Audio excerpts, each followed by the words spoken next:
Welcome back, everyone. I'm Frizz, and today we're going to be covering the Acrobatics skill in Pathfinder 2e.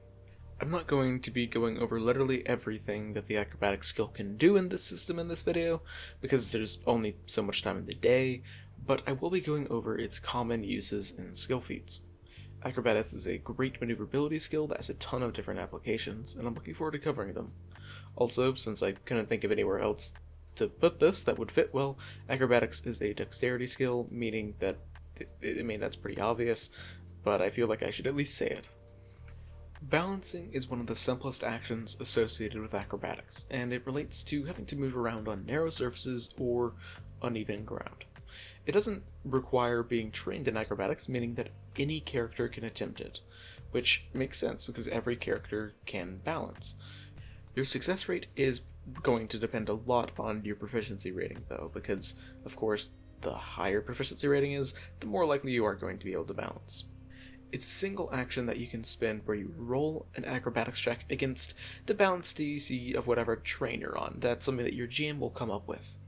Regardless of the results of your roll, you're going to be flat-footed while you're balancing, because it's a precarious situation, so you're a lot easier to hit. If you get a critical success, then you get to move your full speed across the difficult terrain or narrow surface. If you get a normal success, then you can move up to your speed, but you count every single square as difficult terrain. If you fail, then you either cannot move, or if you do try to move, you fall over, basically wasting the action. On a critical failure, then you immediately fall and end your turn. Bouncing isn't all that difficult to use in practice, but it gets easier whenever you keep in mind the simple DCs that were given by Paizo.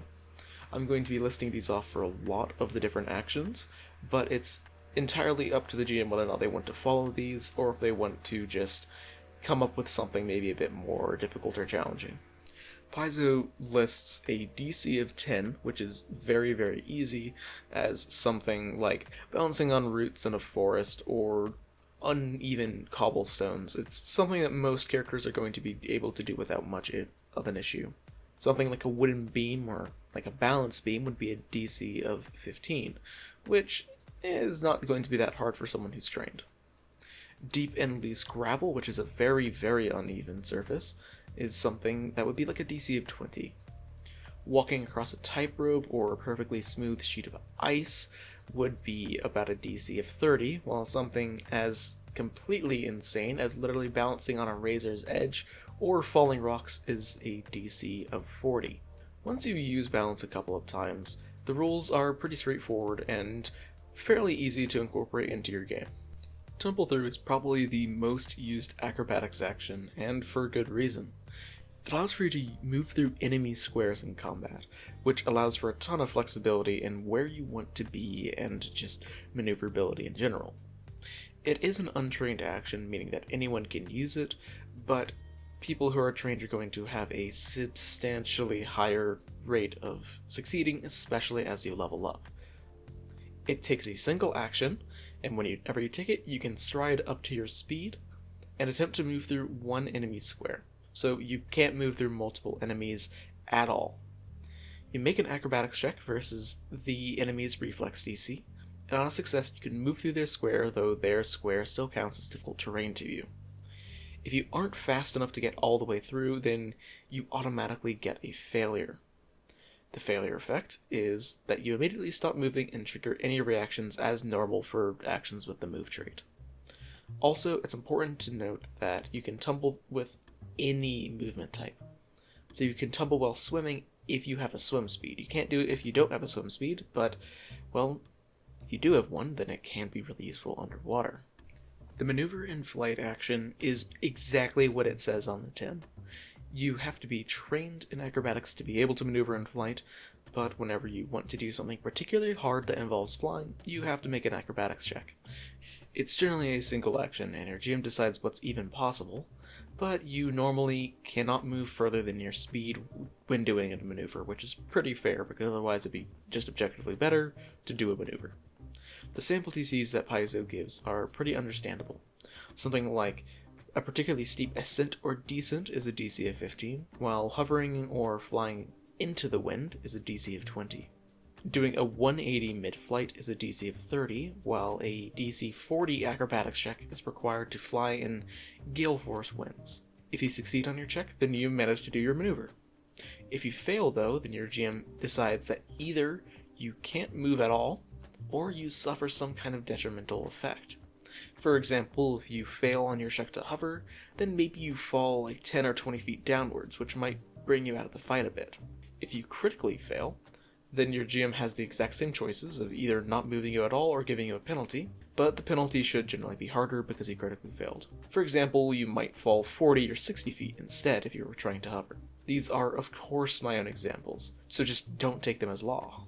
I do generally recommend not making your players fall all the way to the ground though in a critical failure, though, since fall damage can be really, really deadly, and it really just isn't all that fun if the fight's taking place 100 feet in the air and then they have to spend like 3 rounds climbing back up. Squeezing is an exploration activity that you use whenever you're trying to move through an extraordinarily tight space. If it isn't extremely tight, then you could probably just count it as difficult terrain or greater difficult terrain. Squeezing is meant for a place that you can barely manage to, like, twist your body to get through. Think underground caves, not, like, tight alleyways. If you have the time, sometimes squeezing is the only option that you have available to you, so you've gotta do it. You attempt an acrobatics check versus whatever DC the GM feels is appropriate. On its critical success, you move 10 feet in 1 minute, so it's not very fast at all. If you just succeed, then you move 5 feet in 1 minute. If you critically fail, then you get stuck, meaning that you have to spend a minute to attempt another acrobatics check versus the exact same DC, and if you don't critically fail on that one, then you manage to get yourself unstuck. It's not too complicated, but it certainly is not very feasible in combat, because that means you would have to spend about a minute, or 10 rounds to move about 5 or 10 feet. The sample DCs that Paizo gives are pretty simple.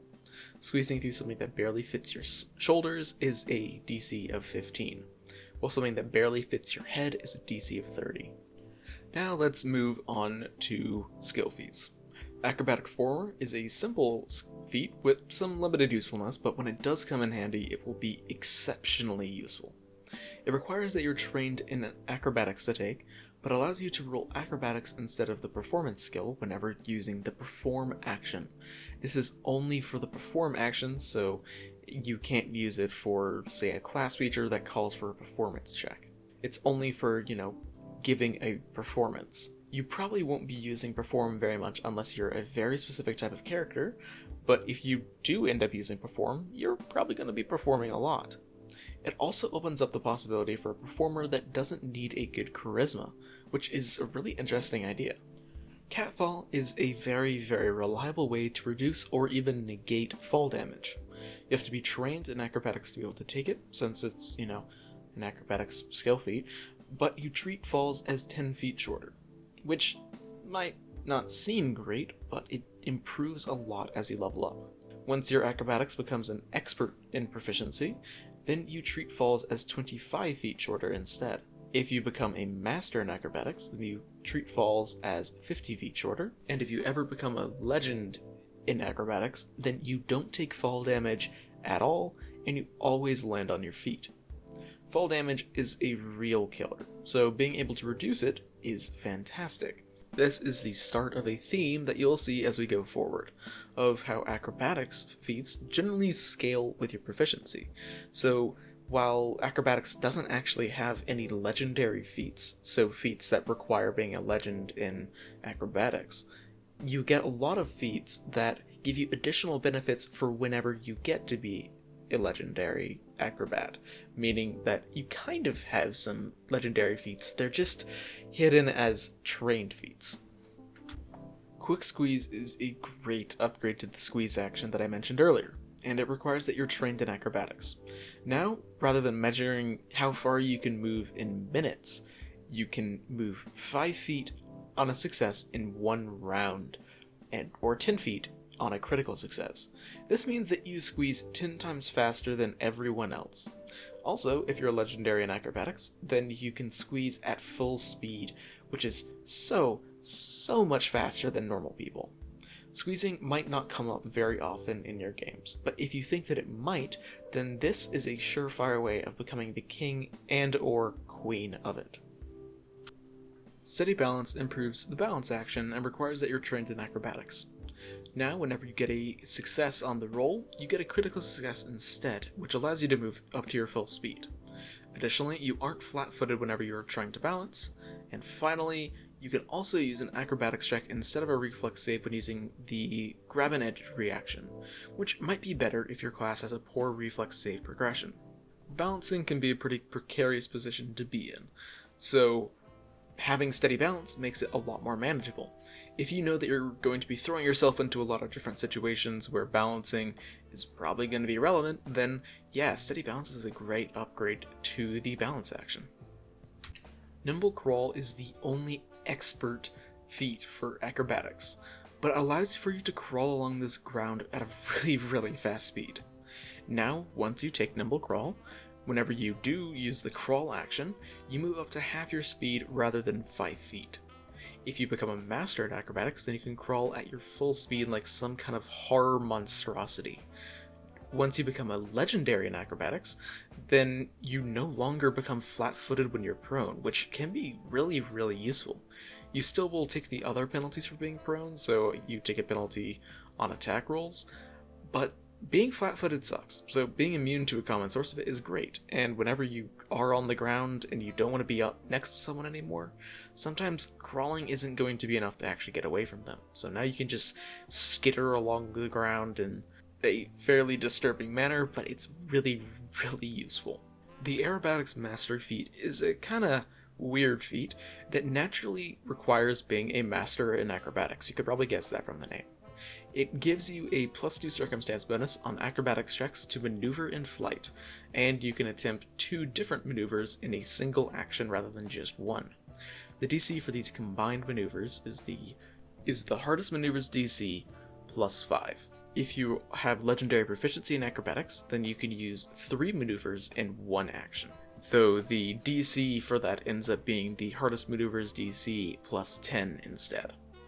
Using more than one maneuver in one action generally can't move you further than your fly speed, but it's up to your GM, but it should generally not be allowed.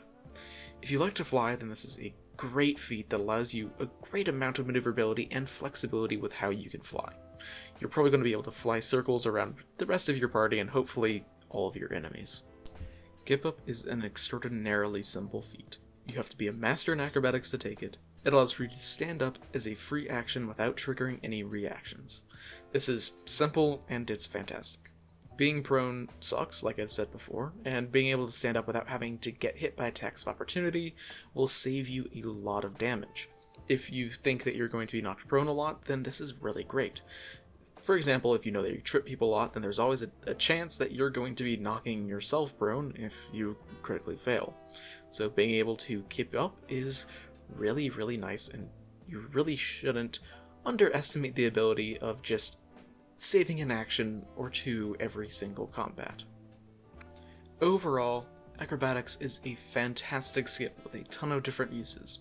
I haven't covered nearly everything that acrobatics can be used for in the system, but we only have so much time, so I'm not going to be going over every single archetype or class feat or spell that requires acrobatics checks. Acrobatics is just a really useful skill that is useful in a lot of different situations, both in combat and out of combat. You really can't go wrong by being trained in acrobatics, especially if you have a good dexterity. Thanks for watching. I hope that you learned some stuff today, and I hope that it comes in handy whenever you're making your next character. If you have any questions or any kind of constructive criticism, I'd really appreciate seeing it down below in some sort of comment. I do read all of them, and it's always going to be helpful. If you want to see more of my content, then liking and or subscribing would be really helpful and would tell YouTube that you want to see more of the stuff that I make. Until I see you next, live a wonderful life.